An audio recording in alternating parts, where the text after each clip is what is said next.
आगीच्या अफवेने गेला 13 जणांचा जीव. जळगाव रेल्वे स्थानकाजवळ अपघाताचा तांडव. दुसऱ्या बाजूने येणारी एक्सप्रेस गाडीने घेतला 13 निष्पाप प्रवाशांचा जीव. या घटनेला जबाबदार कोण, पाहुयात या अपघाताचा घटनाक्रम.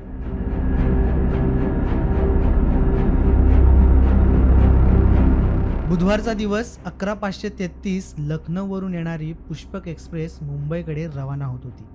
प्रवाशांनी तुडुंब भरलेली रेल्वे नेहमीप्रमाणे सायंकाळी 4 वाजताच्या या गाडीनं जळगाव जंक्शन सोडलं आणि मुंबईकडे जाण्यास निघाली.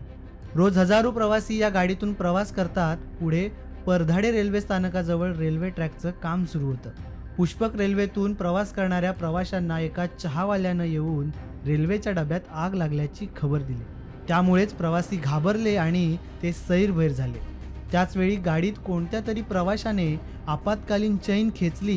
गाडीला जोरात ब्रेक लागला आणि होत्याचं नव्हतं झालं.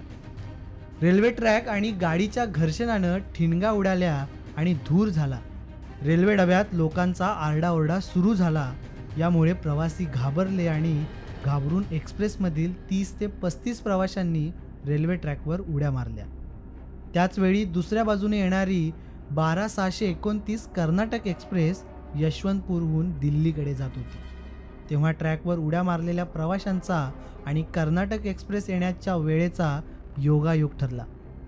प्रवाशांवर काळाने घाला घातला. या धडकेनं काही लोक अक्षरशः फेकले गेले तर काही प्रवासी रेल्वेखाली चिरडले गेले.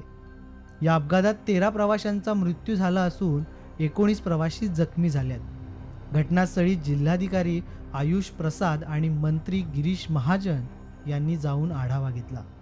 जे जखमी आहेत त्यांना मी विचारलं, ते असं सांगितलं की कोणीतरी आलं, आग लागली म्हणून त्यांनी काहीतरी गोंधळ घातला आणि त्यामुळे चेन पूल करण्यात आली आणि नंतर लोक गाडीतून फटाफट खाली उतरले. बरेच लोक उतरलेले होते, पण समोर रेल्वे आली त्याच्यामध्ये हे 13 लोक त्या ठिकाणी सापडले. 12-13 लोक अगदी त्याच्यामध्ये काही जखमी झालेत, पण ते सुदैवाने वाचलेत. म्हणजे इतके लोक खाली होते, मला लोक सांगत होते की मोठा अनर्थ झाला असता, अजूनही कॅज्युअलिटी वाढल्या असत्यात. पण सुदैवाने मी असं म्हणेल की तो आकडा 13 वर थांबलेला आहे. सुदैवानेच आपण म्हणू. पण या ठिकाणी तात्काळ प्रशासन धावून गेलं, गावकरी धावून गेलेत, आमचे कार्यकर्ते धावून गेलेत आणि तात्काळ जखमींना आम्ही हॉस्पिटलमध्ये पाथर्डीला हलवलं. मी सुद्धा एक 50 मिनिटांमध्येच त्या ठिकाणी 65 किलोमीटर अंतर पार करून त्या ठिकाणी पोहोचलो आणि आता जे जखमी आहेत ते सर्व व्यवस्थित आहेत. त्याची सगळी व्यवस्था आम्ही करतो. दुर्घटनेतील मृतांच्या नातेवाईकांना राज्य सरकारने प्रत्येकी 5 लाख रुपयांची मदत जाहीर केली आहे. तसेच जखमींवरील उपचारांचा खर्च राज्य सरकार करेल असे मुख्यमंत्री देवेंद्र फडणवीस यांनी दावोस येथून जाहीर केले आहे. जिल्हा प्रशासनाशी बोलणं झालंय, पोलीस प्रशासनाशी बोलणं झालं आणि मंत्री महोदयांशी बोलणं झालेलं आहे. ज्यांना जे त्या ठिकाणी मृत आहेत त्यांच्या कुटुंबाला 5 लाख रुपये मदत ही महाराष्ट्र सरकारच्या वतीनं आम्ही देणार आहोत आणि जे जखमी आहेत त्यांचा संपूर्ण उपचार हा वेगवेगळ्या हॉस्पिटल्समध्ये जिथे जिथे ते आहेत तो सगळा मोफत उपचार त्या ठिकाणी करण्यात येईल आणि त्यांचे जे नातेवाईक आहेत त्या नातेवाईकांच्या फॅसिलिटेशन करता किंवा त्यांना नीट सगळ्या गोष्टी मिळाव्यात अशा करता देखील सर्व प्रकारचे निर्देश देण्यात आलेले आहेत.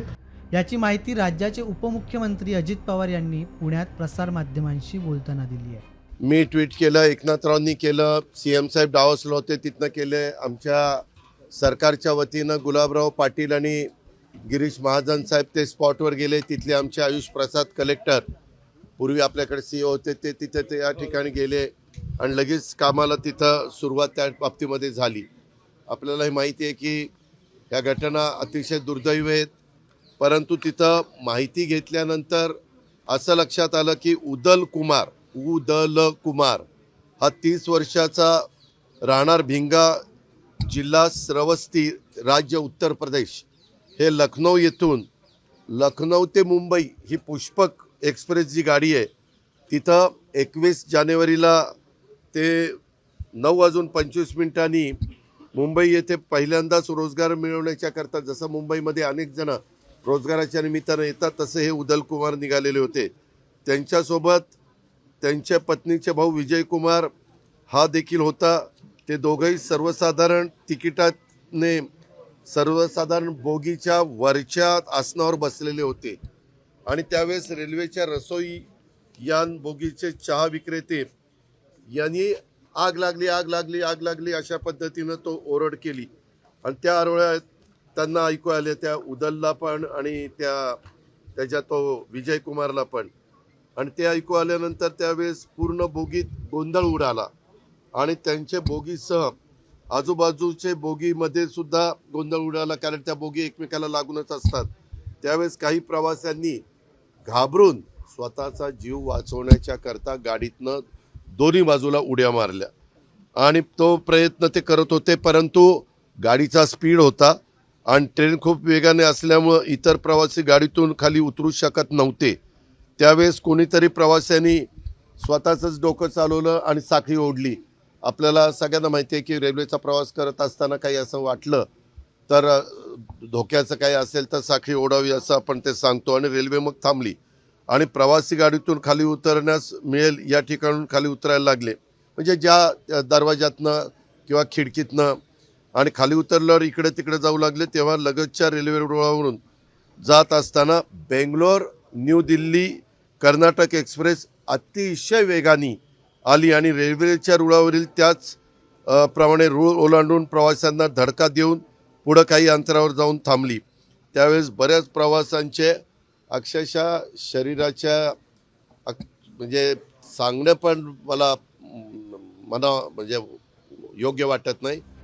तर बुधवारी संध्याकाळी पुष्पक एक्सप्रेस कल्याण स्थानकात पोहोचताच प्रवाशांचे अंगावर काटा आणणारे अनुभव त्यांनी सामवर व्यक्त केलेत. या घटनेनंतर प्रवाशांनी प्रवास करताना खबरदारी घ्यावी, कोणत्याही अफवांवर विश्वास ठेवण्याआधी त्यांची सत्यता पडताळावी. आम्ही लखनौवरनं पुष्पक एक्सप्रेसनी मुंबईकडे येत होतो घरी कल्याणकडे. पुष्पक भुसावळ स्टेशन सुटल्यानंतर जळगावला गाडी थांबत नाही, पण जळगावला गाडी थांबली होती आणि त्याच्यानंतर गाडी फास्ट चालली होती. गाडी फास्ट चालला असताना गाडी जेव्हा फास्ट चालते तेव्हा रुळामधून आणि त्याच्या चाकामधून थोडंसं स्पायकर होतो, म्हणजे थोडीशी आग निघते. अशा वेळेला काही प्रवासी दरवाजात बसले होते, त्यांना वाटलं डब्याला आग लागली आणि ते ओरडले आग लागली आग लागली.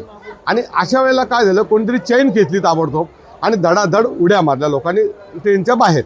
ट्रेनच्या बाहेर उड्या मारल्यानंतर बाजूच्या ट्रॅकवरनं बँगलोर एक्सप्रेस चालली होती आणि त्याच्याखाली जवळजवळ 30-40 लोकांनी उड्या मारल्या आणि त्याच्याखाली जवळजवळ 10 ते 11 लोकांचे ते त्याच्याखाली पकडले गेले. अशा प्रकारे मी माझ्या डोळ्यांनी 2 मृत्यू ते बघितले आणि तत्काळ तिथं काय मला करता येईल मदत ते आम्ही आमचे मित्र, आमचे दिनेश जाधव, नितीन गायकवाड हे सगळे आमचे मित्र होते.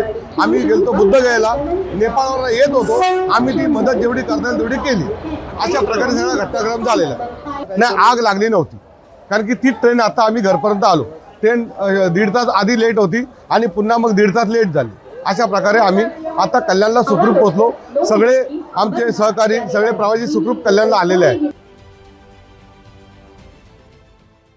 देश विदेशातील प्रत्येक घडामोडींचे लाईव्ह अपडेट मिळवण्यासाठी आता साम टीव्हीच्या सर्व सोशल मीडिया प्लॅटफॉर्मला लाईक, फॉलो आणि सबस्क्राईब करा. तसंच सर्व नोटिफिकेशनसाठी बेल आयकॉन प्रेस करायला विसरू नका.